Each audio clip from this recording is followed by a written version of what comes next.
Ya kita tahu Firly di awal itu adalah hasil negosiasi tuh. Jadi kita ingat lagi itu bagaimana Firly akhirnya terpilih itu, dan pasti ada perjanjian-perjanjian yang mungkin tacit agreement namanya itu yang tak terlihat, tapi baru terlihat sekarang ketika Firly memaksakan supaya langsung ditersangkakan kan.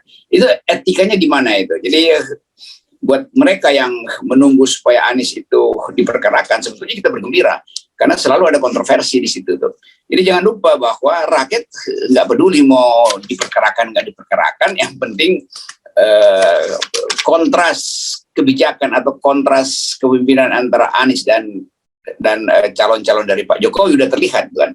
Yang sana dimanjakan, yang ini diuber-uber tuh. Yang sana udah pernah ada sprindik dan kasus yang sangat besar dan udah terbukti menerima kemudian mengembalikan. Yang ini baru diduga penyelenggaraan maladministrasi tapi udah mau tersangkakan. Jadi terlihat bahwa kontras itu yang akan jadi pameran menuju 2024, dan rakyat tentu mengerti bahwa ini adalah permainan kekuasaan. Jadi saya kira dengan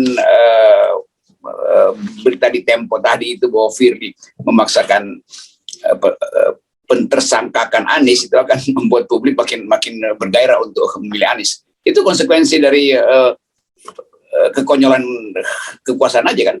Jadi bukan kita mensponsori Anies, tapi Anies akan disponsori oleh kekacauan kebijakan istana sendiri tuh.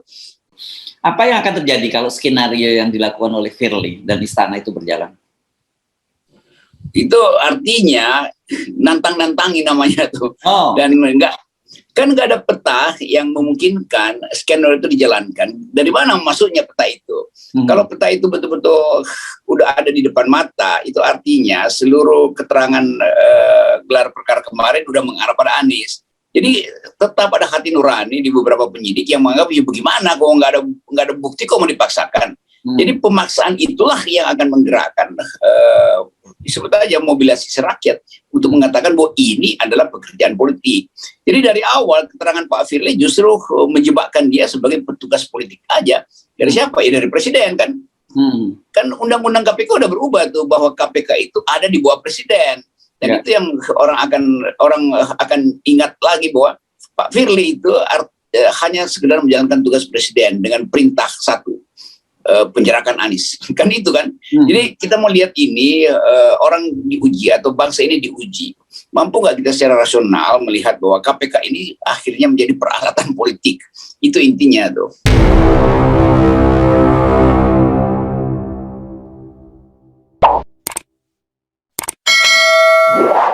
Halo, apa kabar Bung Rok? Ini ketemu kita di akhir pekan, tapi aduh, saya udah cari stoknya berita-berita yang rada soft gitu, nggak ketemu. Yang ada nih killing me softly gitu kelihatannya, bukannya soft jadinya ya. Ya, bangsa ini lagi menunggu proses killing me softly ke Anies Baswedan itu kan, karena pelan-pelan dia mulai diungkit dan bukan sudah diungkit, dijungkit langsung oleh Ketua KPK, walaupun sebetulnya panel KPK itu menemukan kurang bukti. Tapi dari awal kita lihat pemaksaan itu akan terus-menerus, sehingga lagu yang mungkin lebih tepat adalah tadi Killing Me Softly itu. Oke, tapi kan saya kira pasti ini bukan, kalau Firly sebenarnya apa kepentingannya Firly? Gitu, bahwa kemudian waktu itu ada isu dia juga pengen maju, tapi saya kira nggak mungkin dia maju jadi capres gitu. Pasti tentu saja ada kekuatan-kekuatan besar lah yang mendorong Firly melakukan itu. Ya kita tahu Firly di awal itu adalah hasil negosiasi tuh. Jadi kita ingat lagi itu bagaimana Firly akhirnya terpilih itu, dan pasti ada perjanjian-perjanjian yang mungkin tacit agreement namanya itu yang tak terlihat, tapi baru terlihat sekarang ketika Firly memaksakan supaya langsung ditersangkakan kan. Itu etikanya di mana itu? Jadi buat mereka yang menunggu supaya Anies itu diperkarakan, sebetulnya kita bergembira karena selalu ada kontroversi di situ tuh. Jadi jangan lupa bahwa rakyat nggak peduli mau diperkarakan nggak diperkarakan, yang penting kontras kebijakan atau kontras kepemimpinan antara Anies dan calon-calon dari Pak Jokowi udah terlihat kan. Yang sana dimanjakan, yang ini diuber-uber tuh. Yang sana udah pernah ada sprindik dan kasus yang sangat besar dan udah terbukti menerima kemudian mengembalikan. Yang ini baru diduga penyelenggaraan maladministrasi tapi udah mau ditersangkakan. Jadi terlihat bahwa kontras itu yang akan jadi pameran menuju 2024, dan rakyat tentu mengerti bahwa ini adalah permainan kekuasaan. Jadi saya kira dengan berita di Tempo tadi itu bahwa Firly memaksakan pentersangkakan Anies, itu akan membuat publik makin bergairah untuk memilih Anies. Itu konsekuensi dari kekonyolan kekuasaan aja kan. Jadi bukan kita mensponsori Anies, tapi Anies akan disponsori oleh kekacauan kebijakan istana sendiri tuh. Tetapi kan kalau kemudian ini kan kelihatannya main cepet-cepetan juga gitu, Bung Rocky. Kita dengar bahwa tanggal 10 rencananya itu akan ada deklarasi, walaupun kita belum final soal itu karena masih sederhana itu ya deklarasi. Tetapi di satu sisi kan jelas kalau kemudian deklarasi nggak mungkin juga KPK kelihatannya akan mentersangkakan gitu. Jadi lebih cepat aja, jangan-jangan justru mereka jadi nggak jadi tersangkakan saja gitu, karena ternyata kemarin seperti yang informasi yang disampaikan Zulfan Linden bahwa ada gelar perkara itu betul meskipun dibantah. Ya, tapi kita tahu Anies dijamin oleh dua tokoh, satu Surya Paloh, yang kedua SBY itu bahayanya kalau KPK ingin duel dengan waktu tuh. Dan terlihat bahwa Pak Surya Paloh akhirnya final untuk mendeklarasikan, walaupun kita tahu bahwa ini masih dalam upaya untuk mengukur suhu politik istana tuh. Apa akan ada teguran dari Pak Jokowi misalnya dengan cara-cara yang kadang-kadang terselubung itu. Kalau Pak SBY jelas udah final tuh bahwa ini menurut pengetahuan Susilo Bambang Yudhoyono, pemilu akan diselewengkan, akan ada genderuwo dan hanya ada 2 calon segala macam itu udah final. Dan Partai Demokrat jelas akan berseberangan dengan polisi kekuasaan. Jadi Anies sebetulnya diselamatkan oleh Pak SBY secara isu publik tuh, karena dianggap Anies akan jadi korban dari teori 2 pasang calon tuh. Nah, Pak Nasdem bertanggung jawab terhadap pelembagaan Anies melalui Nasdem, karena Nasdem yang mengusulkan. Nggak bisa Nasdem mengusulkan Anies tiba-tiba dia mundur, kan itu namanya pengecut dong. Jadi orang tuntut Nasdem karena udah menyebutkan nama Anies, ada Andika di situ dan Ganjar, silahkan pilih. Itu yang mesti dideklarasikan. Jangan lagi deklarasi terus mengatakan oh ini masih ada 3 ya, atau tinggal 2 yang kita deklarasi. Nggak bisa tuh. 10 November ya, itu harus. Jadi berkejar-kejaran agenda politik dengan agenda KPK, dan orang akan anggap kalau begitu KPK itu tergantung pada isu politik. Kalau Anies makin tinggi akan dipercepat penangkapannya atau status tersangkanya. Tetapi sekali lagi survei-survei, bahkan survei yang diam-diam dilakukan oleh lembaga-lembaga semacam CSIS itu menemukan Anies memang naik nilainya kan. Kan CSIS bukan lembaga yang bisa dibeli kan. Itu lembaga yang secara, walaupun kita tahu arah ideologinya, tapi riset di situ betul-betul berbasis metodologi, lain dengan riset-riset lain yang sekedar tergantung pada amplopologi, bukan metodologi. Ada ya rupanya amplopologi itu ya. Metodologi berbasis amplop itu namanya amplopologi. Tetapi ini menarik ya, dengan kan sebenarnya kita sendiri juga sudah berkali-kali membahas soal Anies Baswedan ini, dan media-media saya kira sekarang mau tidak mau juga pasti harus memberitakan soal ini. Nah, saya kira ini tidak sesederhana yang direncanakan seperti Firly gitu ya, dan juga tidak sesederhana seperti yang direncanakan oleh Pak Jokowi hanya dengan 2 calon, karena situasinya sekarang berubah. Jokowi bagaimanapun juga tidak sekuat sebelumnya. Di satu sisi dia partai-partai pendukungnya juga sudah mulai bertebaran. Yang kedua juga dari sisi ekonomi Jokowi ini nggak perkasa sekarang gitu.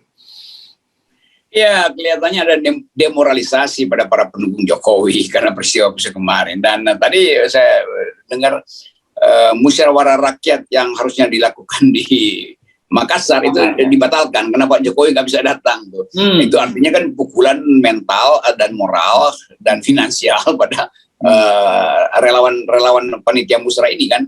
Itu atau mungkin sekali juga memang uangnya udah habis tuh. Jadi oligarki merasa memang nggak bisa, ya udah berhenti aja. Walaupun proposal udah masuk buat 37 provinsi, baru 2 provinsi yang cair. Nah, ini Kan itu kemarin saya menganalisis sebenarnya akan berantakan ke depan. Nggak mungkin 37 provinsi itu bisa diatur melalui musyawarah rakyat yang sebetulnya musyawarah relawan tuh. Nah, ketidakhadiran Pak Jokowi di musyawarah rakyat kedua itu menunjukkan bahwa ada kekacauan di dalam panitia itu. Oke, mari kita bayangkan ya, Bung Rocky, bahwa skenario seperti maunya Firly, meskipun kita meragukan dengan sekarang mulai publik membacanya itu. Apa yang akan terjadi kalau skenario yang dilakukan oleh Firly dan istana itu berjalan? Itu artinya nantang-nantangi namanya tuh. Dan nggak ada peta yang memungkinkan skenario itu dijalankan. Dari mana masuknya peta itu? Kalau peta itu betul-betul udah ada di depan mata, itu artinya seluruh keterangan gelar perkara kemarin udah mengarah pada Anies. Jadi tetap ada hati nurani di beberapa penyidik yang menganggap ya bagaimana kok nggak ada bukti kok mau dipaksakan. Jadi pemaksaan itulah yang akan menggerakkan disebut aja mobilisasi rakyat untuk mengatakan bahwa ini adalah pekerjaan politik. Jadi dari awal keterangan Pak Firly justru menjebakkan dia sebagai petugas politik aja. Dari siapa? Ya dari presiden kan. Kan undang-undang KPK udah berubah tuh bahwa KPK itu ada di bawah presiden. Dan itu yang orang akan ingat lagi bahwa Pak Firly itu hanya sekedar menjalankan tugas presiden dengan perintah satu, penjarakan Anies. Kan itu kan. Jadi kita mau lihat ini orang diuji atau bangsa ini diuji. Mampu nggak kita secara rasional melihat bahwa KPK ini akhirnya menjadi peralatan politik. Itu intinya tuh. Ya. Jadi ini sebenarnya bisa menjadi blunder yang justru malah makin merugikan pemerintahan ya dalam hal ini Pak Jokowi itu ya. Pasti itu, dan juga Pak Firly, karena Pak Firly kan beberapa waktu yang lalu justru mengeluarkan statement-statement yang bermutu kan, supaya nggak ada korupsi maka 20% dihilangkan juga kan Pak Firly pro 0%.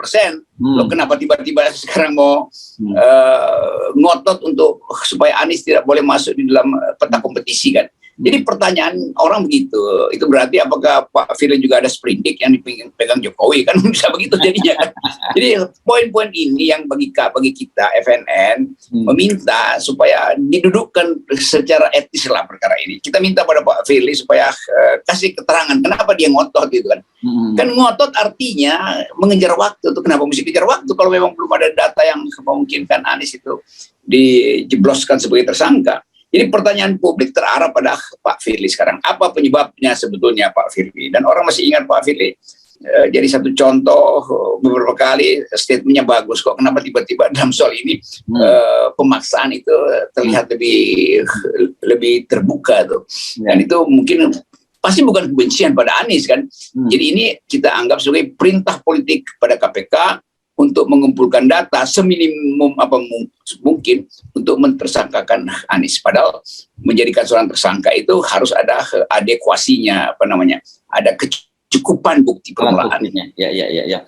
Jadi Anda menduga ini kemungkinan ada sprindik di atas sprindik gitu ya? Ya, kita cuma bisa menduga, hipotesa. Semua yang kita ucapkan di sini adalah nanti orang bilang faktanya apa, datanya apa. Nggak ada data, nggak ada fakta. Ini analisis terhadap gejala yang ada di permukaan. Kan sama juga kalau kita tanya datanya apa, Presiden menganggap bahwa Indonesia itu lebih tinggi daripada pertumbuhannya dari negara yang lain. Memang nggak ada datanya dan bahkan datanya terbalik kan. Jadi kalau soal main-main big data, silakan tanya sama Pak Luhut ya. Pak Luhut yang paling paham tentang big data. Oke, ini ya, saya kira situasi ini betul-betul membuat yang kita sebut kekacauan itu terus menerus makin bertambah gitu ya. Kemarin kan kita cuma bercanda-bercanda saja, ini setelah Mahkamah Konstitusi, nanti KPK dan sebagainya, dan ternyata memang hanya dalam hitungan hari itu sudah muncul, karena sebenarnya kita juga sudah melihat gejala-gejala, bukan hanya gejala sebenarnya, kita sudah mendengarkan informasi soal itu gitu. Iya, KPK, KPU semuanya lah, DPR juga berselisih dengan Mahkamah Konstitusi. Jadi pembusukan institusi itu berjalan konstan, artinya konsisten pembusukan itu. Dan kita mewaspadai bahwa sangat mungkin dalam 1-2 hari ini ada kejadian politik, lalu tiba-tiba ada pembusukan yang lebih berbahaya lagi itu. Itu Itu doa politik kita. Ini bukan doa agama, doa politik supaya Bung Rocky, kita kan tahu di KPK itu ada namanya Dewan Pengawas ya. Kan dalam situasi yang seperti ini, apalagi ada dan ini dampaknya kan kecurigaan yang meluas di publik dan sebagainya, harusnya menurut saya Dewan Pengawas nggak perlu lagi menunggu laporan ya, atau dia harusnya bisa mengambil tindakan gitu, atau ya kalau tidak ada ya mesti ada yang datang ke Dewan Pengawas dong untuk melaporkan soal ini. Ya sebaiknya datang laporkan ke Dewan Pengawas bahwa Pak Firly itu melanggar etik. Tapi itu kita andaikan bahwa si Dewan Pengawas itu masih Dewan Pengawas, bukan Dewan Was-Was. Sebab dia bisa jadi Dewan Was-Was juga. Yeah.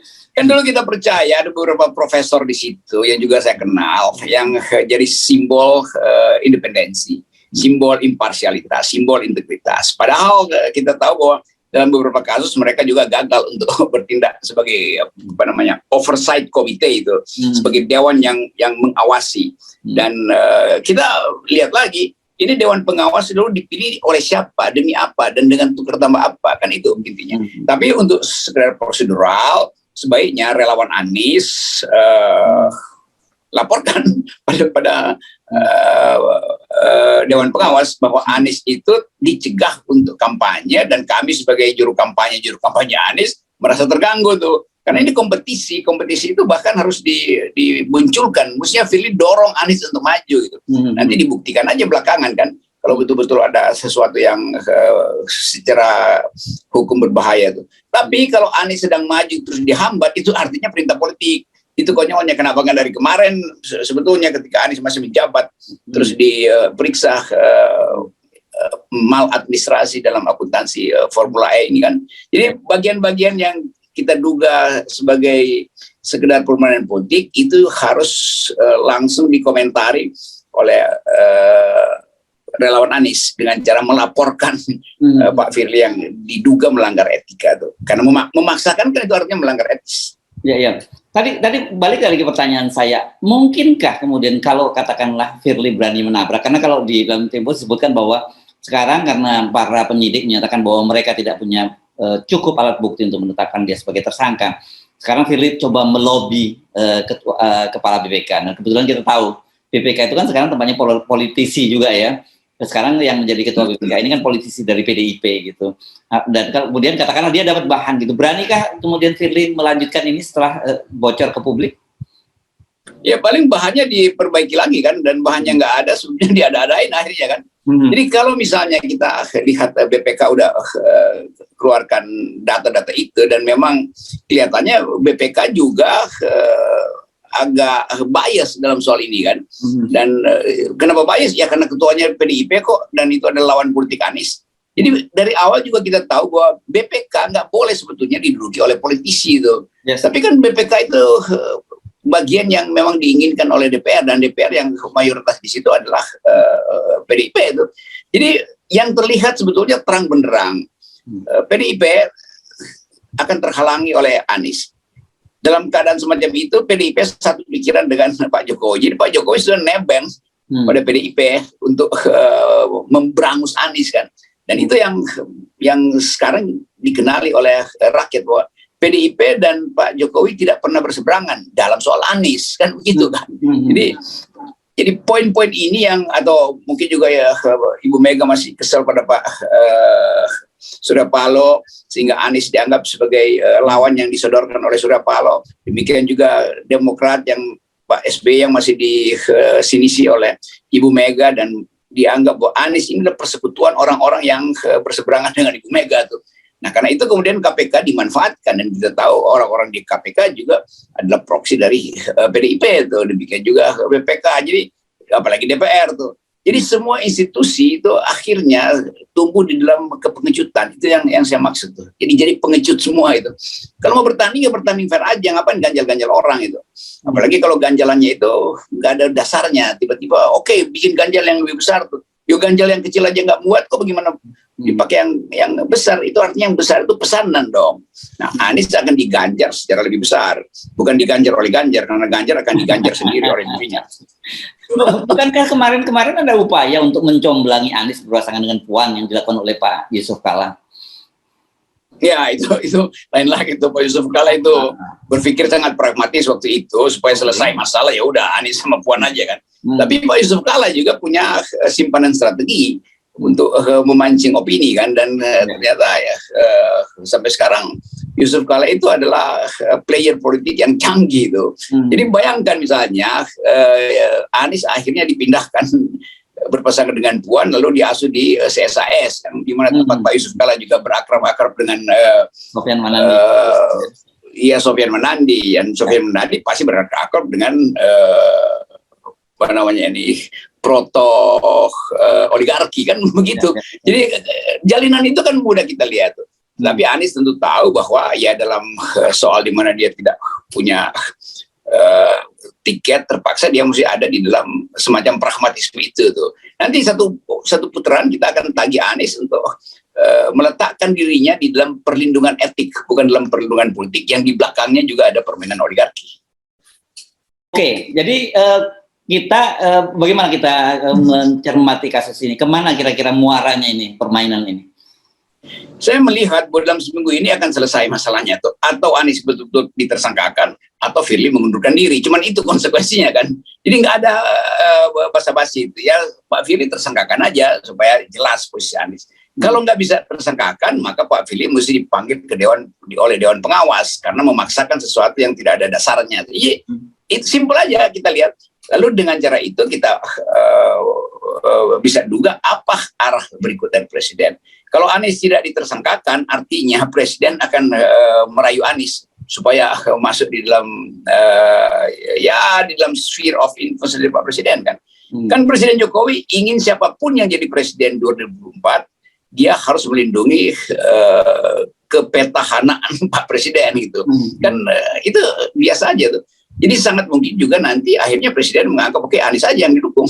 Jadi hal-hal itulah yang lucunya politik Indonesia, coba-coba tapi nggak bisa, akhirnya berbalik arah. Itu konyolnya tuh. Ya ya.